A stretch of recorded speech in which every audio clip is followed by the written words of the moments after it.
saya atas nama Amelia. Di sini saya akan menjelaskan sedikit mengenai kebijakan kesehatan. Yang pertama, definisi kebijakan kesehatan. Kebijakan kesehatan adalah segala sesuatu untuk mempengaruhi faktor-faktor tertentu di sektor kesehatan agar dapat meningkatkan kualitas kesehatan masyarakat. Dan bagi seorang dokter, kebijakan merupakan segala sesuatu yang berhubungan dengan layanan kesehatan. Yang kedua, ruang lingkup administrasi kebijakan kesehatan, yaitu yang pertama, hukum kesehatan atau health policy. Yang kedua, hukum kesehatan atau health law. Yang ketiga, ekonomi kesehatan atau health economy. Yang keempat, manajemen kesehatan atau health manpower. Yang kelima, ekonomi kesehatan atau health economy. Yang keenam, manajemen tenaga kesehatan atau health manpower. Dan yang ketujuh, administrasi rumah sakit atau hospital administration. Yang ketiga, faktor kontekstual yang mempengaruhi kebijakan kesehatan, yaitu yang pertama, faktor situasional, dan yang kedua, faktor struktural. Yang ketiga, faktor budaya, dan yang keempat, faktor internasional atau oksigen. Beberapa variabel yang menentukan kerangka kebijakan kesehatan, yaitu yang pertama, tujuan yang akan dicapai dalam mengambil kebijakan kesehatan. Yang kedua, prevensi nilai seperti apa yang perlu dipertimbangkan dalam pembuatan kebijakan. Yang ketiga, sumber daya yang mendukung kebijakan kesehatan. Keempat, kemampuan aktor yang terlibat dalam pembuatan kebijakan kesehatan. Kelima, lingkungan yang mencakup lingkungan sosial, ekonomi, politik, dan sebagainya. Dan yang keenam itu strategi yang digunakan untuk mencapai tujuan. Perkenalkan, nama saya Nur Halimah Nasir. Di sini saya akan menjelaskan materi dari kelompok 2, yaitu fungsi-fungsi administrasi dan manajemen. Yang pertama, fungsi perencanaan. Menurut Syagian 1997, planning dapat didefinisikan sebagai keseluruhan proses pemikiran dan penentuan secara matang tentang hal-hal yang akan dikerjakan di masa yang akan datang dalam rangka pencapaian tujuan yang telah ditentukan. Fungsi pengorganisasian. Pengorganisasian ialah keseluruhan proses pengelompokan orang-orang, alat-alat, tugas-tugas, tanggung jawab, dan wewenang yang sedemikian rupa sehingga tercipta suatu organisasi yang dapat digerakkan sebagai suatu kesatuan dalam rangka pencapaian tujuan yang telah ditentukan. Fungsi actuating dan decreting. Menurut Terry dalam Kamars 2005, actuating pelaksanaan adalah perolehan semua anggota kelompok yang mau mencapai dan berusaha keras mencapai tujuan-tujuan bersama antara orang-orang dan organisasi karena mereka mau mencapai tujuan-tujuan ini. Fungsi pengawasan dan pelaporan. Menurut Syagian 97, pengawasan ialah proses pengamatan daripada pelaksanaan seluruh kegiatan organisasi untuk menjamin agar supaya semua pekerjaan yang sedang dilakukan berjalan sesuai dengan rencana yang telah ditentukan sebelumnya.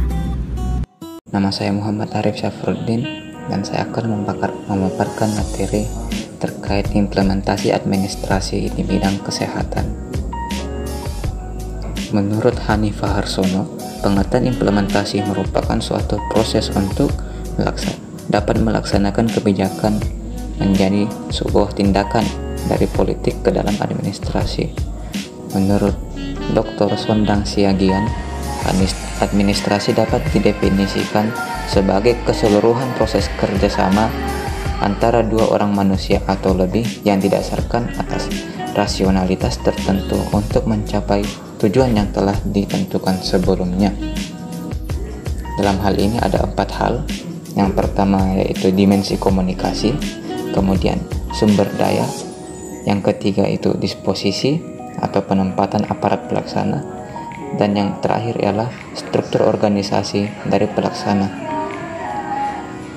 Tujuan utama implementasi ialah untuk melaksanakan rencana yang telah disusun dengan cermat baik oleh individu maupun kelompok.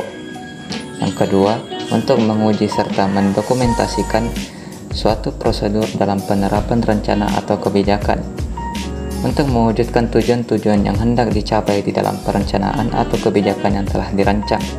Yang keempat, untuk mengetahui kemampuan masyarakat dalam menerapkan suatu kebijakan atau rencana sesuai dengan yang diharapkan.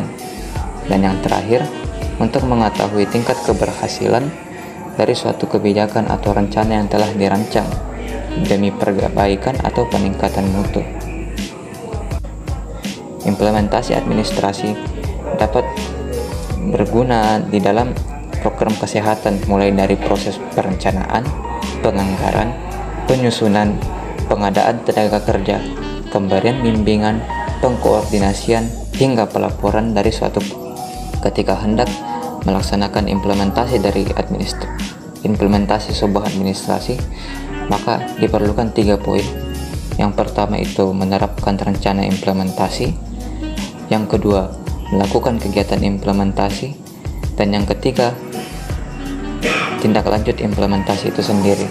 Perkenalkan, nama saya Wanda Sari, NIM M2002057. Di sini saya akan menjelaskan sedikit mengenai translasi atau derivasi kebijakan menjadi program kesehatan di Indonesia, di mana kebijakan kesehatan didefinisikan sebagai suatu cara atau tindakan yang berpengaruh terhadap perangkat institusi, organisasi, pelayanan kesehatan, dan pengaturan keuangan dari sistem kesehatan. Adapun tujuan dari kebijakan kesehatan yaitu untuk mendesain program-program di tingkat pusat dan lokal agar dapat dilakukan perubahan terhadap determinan-determinan kesehatan, di mana sekuensi implementasi pada translasi kebijakan meliputi kebijakan publik penjelas, program, proyek, kegiatan, dan pemanfaatan. Adapun contoh dari program kesehatan yaitu JKN, BPJS, dan KB. Perkenalkan, saya Juharni. Di sini saya akan memberi sedikit penjelasan mengenai pokok-pokok sistem kesehatan nasional. Sistem kesehatan nasional atau juga dikenal dengan SKN adalah wujud dan sekaligus metode penyelenggaraan pembangunan kesehatan yang memadukan berbagai upaya bangsa Indonesia dalam satu derap langkah guna menjamin tercapainya tujuan pembangunan kesehatan. Adapun landasan sistem kesehatan nasional yaitu yang pertama, landasan ideal, yang kedua, landasan konstitusional, dan yang ketiga, landasan operasional. Selanjutnya, prinsip dasar sistem kesehatan nasional. Prinsip-prinsip SKN ini meliputi peri kemanusiaan, hak asasi manusia, adil dan merata, pemberdayaan dan kemandirian masyarakat, kemitraan, pengutamaan dan manfaat, dan tata kepemerintahan. Selanjutnya, tujuan sistem kesehatan nasional.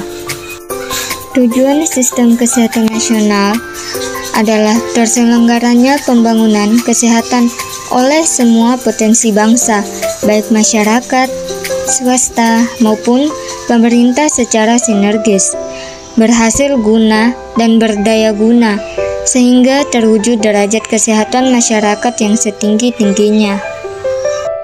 Perkenalkan, nama saya Safira. Baik, di sini saya akan menjelaskan sedikit materi mengenai sumber daya kesehatan dan pengorganisasian. Nah, adapun definisi dari sumber daya kesehatan. Sumber daya kesehatan adalah tenaga kesehatan atau termasuk tenaga kesehatan strategis dan tenaga pendukung atau penunjang kesehatan yang terlibat dan bekerja serta mengabdikan dirinya dalam upaya dan manajemen kesehatan.